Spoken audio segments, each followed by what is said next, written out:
world climate change news. This is Ring Tamer from Egypt, and here are today's headlines.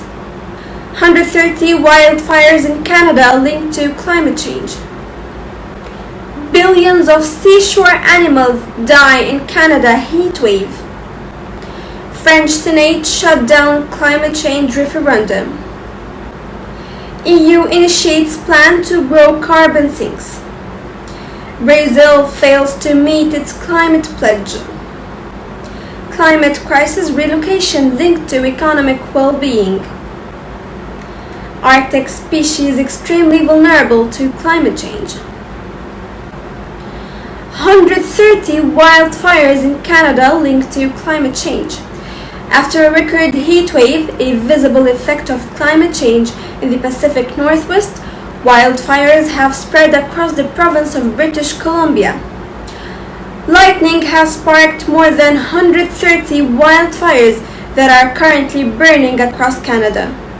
The Canadian government is sending military aircraft to assist fire crews tackling the hazardous task of controlling the wildfires.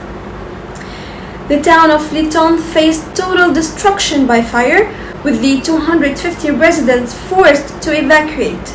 They lost all their belongings in the wildfire. Billions of seashore animals die in Canada heatwave. Over a billion seashore animals may have been cooked to death during Canada's deadly heatwave induced by climate change. Studies done by Christopher Harley show that thousands of mussels, clams, sea stars, and snails have been found dead across the Salish Sea coastline. Temperature in Western Canada has seen a substantial rise recently, which has resulted in wildfires and death of hundreds of people. French Senate shut down climate change referendum.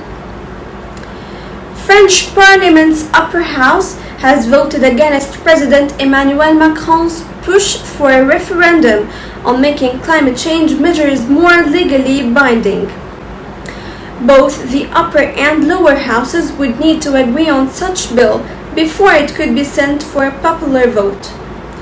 As part of the 2015 Paris Accord, which is designed to limit global warming to less than 2 degrees above pre-industrial levels, France has pledged to reduce emissions by 40% by 2030 compared to 1990 levels.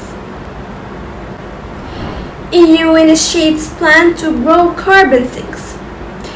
The EU has drafted plans to increase forests, grasslands, and other natural carbon sinks to help absorb carbon dioxide and strengthen the fight against climate change. According to scientists, carbon sinks have gained importance as a key fighter to reach net zero emissions by 2050.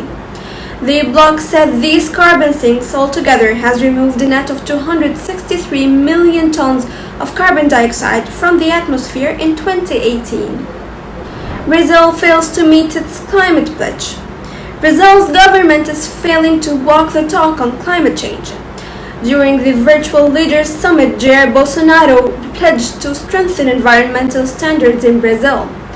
However, Bolsonaro's government cut the budget for forest inspections, relaxed the rules on extractive activities, and is now under investigation for alleged illegal exports of Amazon timber. Brazil's contribution to climate change mitigation is insufficient, although it should be of huge impact. Climate crisis relocation linked to economic well-being. Climate change is going to produce two classes of refugees. First, those with the freedom and financial resources to try to flee from growing threats, and those who will be left behind to suffer the consequences in the form of illness and destruction. The unprecedented heat waves sweeping over the planet recently are harbingers of the heat waves of the future. This problem is most severe in poorer communities that lack air conditioning and cooling shelters. Arctic species extremely vulnerable to climate change. With the Arctic warming at double the global rate, Arctic species are struggling to adapt to their new environment. A new study from McGill University showed that cold-adapted Arctic species, like the thick-billed murre, are particularly vulnerable to heat stress. During this study, researchers found that a colony of 30,000 murres in northern Hudson Bay show signs of heat stress at temperature as low as 21 degrees. Overheating is an important and mostly unstudied effect climate change has on Arctic wildlife. That was all for today. Thank you for watching. That was Dreamtimer from Egypt. See you next time and goodbye.